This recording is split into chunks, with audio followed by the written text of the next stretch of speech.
जय जगदम्बा। श्रीनाथादिगुरुत्रयं गणपतिं पीठत्रयं भैरवं सिद्धोगं बटुकत्रयं पदयुगं दूतीक्रमं मण्डलं वीरान् द्वयष्टचतुष्कषष्ठिनवकं वीरावली पञ्चकं श्रीमन्मालिनीमन्त्रराजसहितं वन्दे गुरोर्मण्डलं। वन्दे मातरमम्बिकां भगवतीं वाणीरमासेवितां कल्याणीं कमनीयकल्पलतिकां कैलासनाथप्रियां वेदान्तप्रतिपाद्यमानविभवां विद्वन्मनोरञ्जिनीं श्रीचक्राङ्कितरत्नपीठनिलयां श्रीराजराजेश्वरीं श्रेष्ठौ या सर्गरूपा जगदवनविधौ पालिनी या च रौद्री संहारे चापि यस्या जगदिदमखिलं क्रीडनं या पराख्या पश्यन्ति मध्यमाथो तदनु भगवती वैखरी वैर्निरूपा सा स्मत्वाचं प्रसन्ना विधिहरिगिरिसाराधितालङ्करोतु कारुण्यैकवशं वदा प्रणमतो बालान् इव त्रायते भीतिभ्यो जलपङ्कये वपुषः प्रक्षालयत्यम्बिका संसारी स्खलतः समुद्धरति या मोहान्धकारावृते सा व्याध्वः शरणागतार्तिशमनी देवी जगत्पाविनी। धर्म की जय हो, अधर्म का नाश हो, प्राणियों में सद्भावना हो, विश्व का कल्याण हो। जगत जननी अम्बा जगदम्बा की जय हो। नवरात्र आ रहा है, चैत्र नवरात्र परम पुनीत अवसर है। तो कुछ प्रश्न, अत्यंत महत्वपूर्ण प्रश्न आए। उनमें से जो सबसे अधिक महत्वपूर्ण और आवश्यक प्रश्न है, ऐसे प्रश्न आए। दुर्गा सप्तशती का पाठ कैसे किया जाए, नवरात्र पूजन कैसे किया जाए, साधना कैसे की जाए, कहाँ किया जाए, क्या किया जाए। लोग भटकते बहुत हैं, कोई आश्चर्य का विषय नहीं है गुरु के अभाव में। और आज का जो यह विप्लव है, आज का जो यह दुर्काल समय है, गुरु का अभाव होना असंभव बात नहीं। लोग कुल परंपरा प्राप्त आचार्यों की शरण में नहीं जा रहे। वे ढूंढ रहे हैं कि मंच पर कौन सबसे अच्छा प्रदर्शन कर रहा है, ऐसे महाराज, ऐसे कथावाचक की शरण में हम जाएं, जिन्होंने अच्छे से अपना सिर मुड़ाया हुआ हो। ऐसे सन्यासियों की शरण में जाए। गृहस्थों को सन्यासियों से दीक्षा नहीं लेनी चाहिए, ऐसा शास्त्रीय सिद्धांत है। तथापि लोग सन्यासियों की तरफ या गृहस्थ में भी जा रहे हैं तो ऐसों के पास जा रहे हैं जिनको शास्त्र का बहुत मूलभूत ज्ञान तो है नहीं, आडंबर उनको करना है और उनसे सलाह ले। ऐसे में भटकाव बहुत आश्चर्य का विषय नहीं है। अस्तु, हमारा यह विषय आज का नहीं है कि आप किसकी शरण में जाइए, किससे क्या सलाह लीजिए, आपकी इच्छा, आप जहाँ जाएं। हमसे जो प्रश्न करते हैं, जो हमारे पास में निर्देशन की कामना से आते हैं, उनके लिए कुछ मार्गदर्शन करना अनिवार्य है, हम कर देते हैं। नवरात्र हो या कोई भी विशेष पर्व हो, कोई भी विशेष अवसर हो, साधना ही का अवसर होता है। दीपावली हो, होलिका दहन हो, होली हो जो बीत गई, चैत्र नवरात्र, आषाढ़ नवरात्र, फिर आश्विन नवरात्र, फिर माघ नवरात्र, उसके पश्चात पौष नवरात्र, ये सब गुप्त नवरात्र है। उसके पश्चात शाकंभरी नवरात्र पौष मास में, वैशाख में शुक्ल पक्ष के 9 दिन, अक्षय तृतीया इत्यादि, अक्षय नवमी इत्यादि, शिवरात्रि इत्यादि। ये महत्वपूर्ण त्योहार, ये महत्वपूर्ण पर्व साधना के लिए। आनंदोत्सव तो है ही, आनंद तो मनाइए, लेकिन साधना के लिए।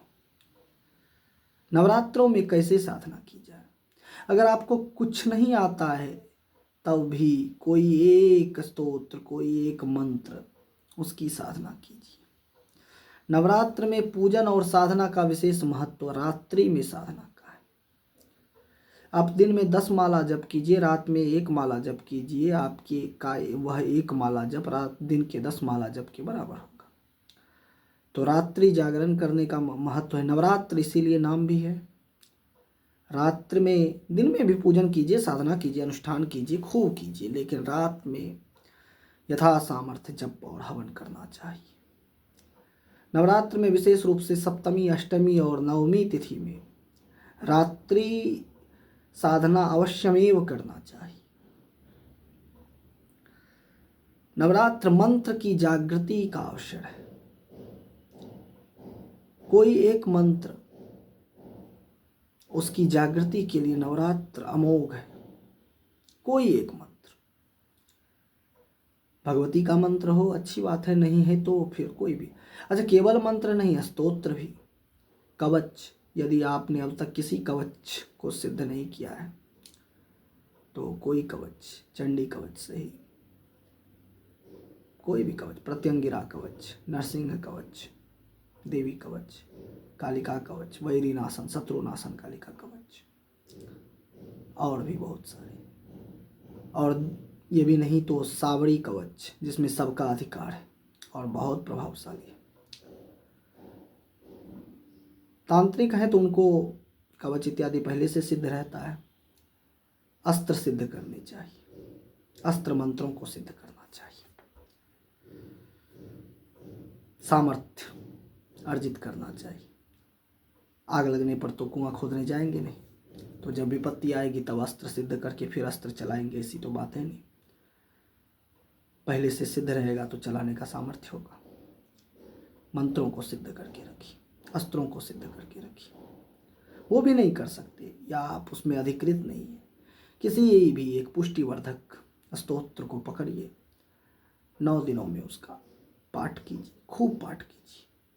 संख्या मत पूछिए कि कितना पाठ करना। यह संख्या जो पूछते हैं वे इसलिए पूछते हैं क्योंकि उनको चाहिए कि भाई हम कम करें और अधिक प्राप्त हो। कैसे होगा? कम करने पर कम ही प्राप्त होगा।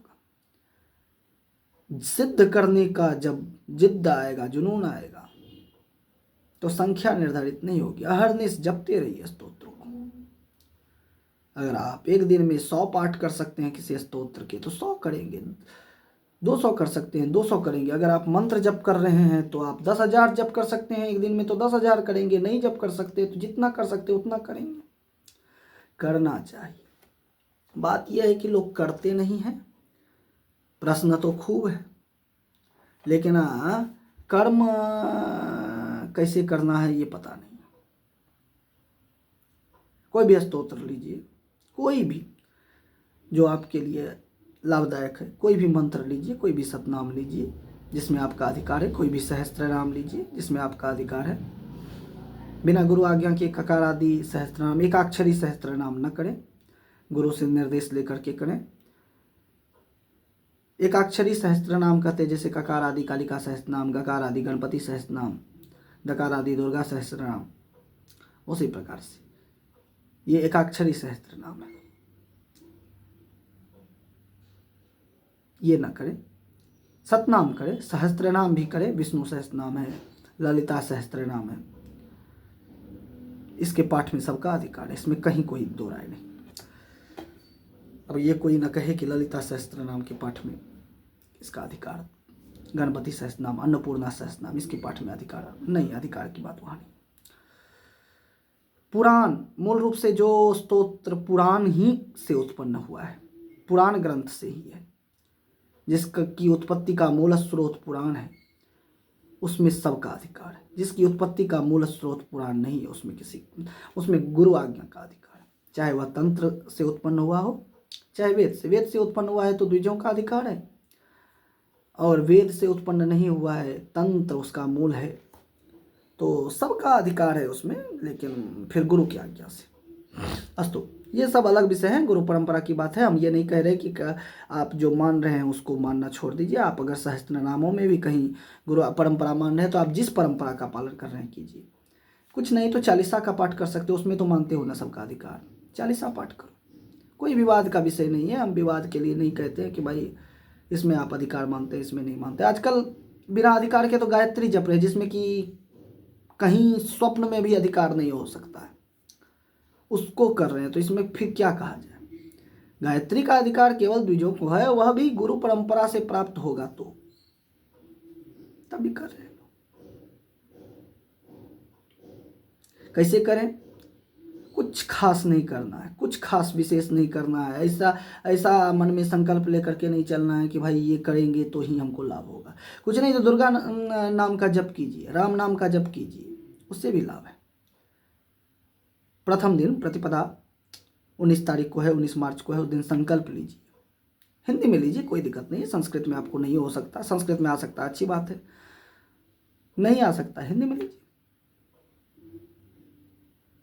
कैसे लेना है, क्या प्रक्रिया है? आज अमुक तिथि, प्रतिपदा तिथि रहेगी, अमुक दिन, यह दिन है आज, इस मास, इस तिथि, इस दिन, हिंदी के मास का, मार्च या अप्रैल ऐसा नहीं करना है। चैत्र प्रतिपदा, शुक्ल प्रतिपदा है, इस दिन मैं अमुक शर्मा, वर्मा, गुप्त, दास, जो भी है, सही सही ईमानदारी से, ब्राह्मण हैं, क्षत्रिय हैं, वैश्य हैं, शूद्र हैं, पुरुष हैं, स्त्री हैं, स्त्री हैं तो विवाहिता हैं तो अपने पति का गोत्र, और अविवाहित हैं तो अपने पिता का गोत्र। मैं अमुक अमुक देवता की प्रीति के लिए हनुमान जी के मंत्र, हनुमान चालीसा इत्यादि कर रहे हैं तो हनुमान जी की प्रीति के लिए, राम जी के मंत्र कर रहे हैं राम की प्रीति के लिए, भगवती के मंत्र कर रहे हैं तो भगवती की प्रीति के लिए। आज से 9वीं तिथि तक यह स्तोत्र का पाठ करूँगा। संस्कृत का जानना चाहें आप तो संस्कृत में भी बोल देते हैं। अद्य अमुके मासी अमुके पक्षे अमुक तिथौ अमुक गोत्रोत्पन्नोहम अमुक शर्मणः वर्मणः गुप्तः दासः, जो भी हो वह अमुक देवता प्रीत्यर्थे अमुक मंत्रस्य अद्यारभ्य 9वीं पर्यंतम, क्योंकि 9वीं तिथि 9वीं आएगी, नवरात्र है तो अद्यारभ्य 9वीं पर्यंतम अमुक संख्यक। यदि संख्या निर्धारित करने में भय लग रहा है कि भाई हम संख्या निर्धारित करेंगे पूर्ण नहीं कर पाएंगे, तो यथा सामर्थ्य जपम करिष्ये या पाठम करिष्ये। दुर्गा सप्तशती का पाठ करते हैं तो दुर्गा सप्तशती देवी मार्कंडेय पुराणोक्त देवी महात्म्य से पाठम करिष्ये। कुछ भी कीजिए, नवरात्र को व्यर्थ मत जाने दीजिए, चंडी पाठ कीजिए। दुर्गा सप्तशती के पाठ का बड़ा महत्व है। यथा अश्वमेध कर्तुराट देवानां च यथा हरे तथा स्तोत्रम सर्वेषां स्तोत्रम सप्तशती स्तोत्रम महत् स्तोत्राणां तु सर्वेषां सप्तशतीस्तवम्। इस तरह का कुछ वचन आता है, वचन हम स्मरण कर गए। जैसे देवताओं में भगवान विष्णु, यज्ञों में अश्वमेध श्रेष्ठ है, उसी प्रकार समस्त स्तोत्रों में यह सप्तशती स्तोत्र श्रेष्ठ है। अर्गला स्तोत्र के महात्म्य में भी आता है, इदम स्तोत्रम पठित्वा तो महास्तोत्रम पठे नरः। महास्तोत्र की संज्ञा दी गई है सप्तशती को। भगवती ने कहा है इदम स्वस्तैनम महत्, समस्त कल्याण करने वाले साधनों में यह सबसे श्रेष्ठ साधन है, परम स्वस्तयन है। इदम स्वस्तयनम महत्। इसको सुनने से श्रुतम हरति पापानि, सुनने मात्र से पापों का नाश हो जाता है। तथा आरोग्यम प्रयच्छति, आरोग्य की प्राप्ति हो जाती है। श्रुतम हरति पापानि तथा आरोग्यम प्रयच्छति। तो सप्तशती का पाठ हो। सप्तशती के पाठ की महत्ता है अपने लिए, अपने परिवार के लिए। नवरात्र में, चारों नवरात्रों में यह पाठ अवश्य करना चाहिए। स्वयं नहीं कर सकते, किसी ब्राह्मण से कराएं, अपने घर पे कलश स्थापित करवा के करवाएं। और वह भी नहीं कर सकते, करा सकते, किसी आचार्य को जो यह व्यवस्था करते हों उनसे संपर्क करके उनसे कहें कि आप अपने स्थान पर ही कर दीजिए, हम आपको संकल्प द्रव्य दे देते हैं, संकल्प दक्षिणा दे देते हैं। हमारे स्थान पर भी हर वर्ष महर्षि याज्ञवल्क्य आगम निगम शोध संस्थान में नवरात्र के अवसर पर एवं विभिन्न अवसरों पर, विशेष रूप से चारों नवरात्र में चंडी पाठ, संपुटित, सार्धनव चंडी, शतचंडी इत्यादि की व्यवस्था सब लोगों के लिए की जाती है। जो भी अपने लिए या अपने परिवार के लिए नवरात्र में संकल्प लेना चाहता है उनके लिए यह व्यवस्था विशेष रूप से होती है कि वे अपना नाम, गोत्र, वर्ण इत्यादि दें। अपनी विशेष कामना हो, संपुटित पाठ करवाना हो तो कामना कि यह कामना है हमारी, या अगर आपके मन में यही मंत्र है कि मैं इसी मंत्र से संपुट लगाना है सप्तशती का, तो वह मंत्र। यदि मंत्र का ज्ञान न हो तो कामना बताइए कि भाई यह कामना है, इसके लिए आप जो भी मंत्र सही समझें उस मंत्र से दुर्गा सप्तशती का संपुट लगा करके पाठ कीजिए। तो हमारे स्थान पर 9 दिनों तक एक ब्राह्मण नियुक्त कर दिए जाएंगे आपके लिए, जो या तो सामान्य नवचंडी आप करवा रहे हैं तो सामान्य नवचंडी एक पाठ रोज, या तो संपुटित नवचंडी कर रहे हैं तो संपुटित नवचंडी एक पाठ रोज, अंतिम दिन हवन दोनों में। संपुटे हवनम नास्ति का सिद्धांत है, संपुट से हवन होता नहीं है, नवारण से वहाँ हवन होता है। या कभी कभी सामान्य सप्तशती के संपूर्ण पाठ से हवन हो जाता है, संपुट या जिस मंत्र से संपुट लगाया गया उससे हवन होता है। सप्तशती की 3 आवृत्तियाँ या अलग अलग उसके संपुट में हवन की कई प्रक्रिया है, क्योंकि संपुटे हवनम नास्ति का सिद्धांत है तो इसके अनुसार संपुट किए हुए अनुष्ठान में हवन नहीं करना चाहिए, ऐसा कुछ आचार्यों का मत है। कुछ आचार्यों का मत इसमें भिन्न है।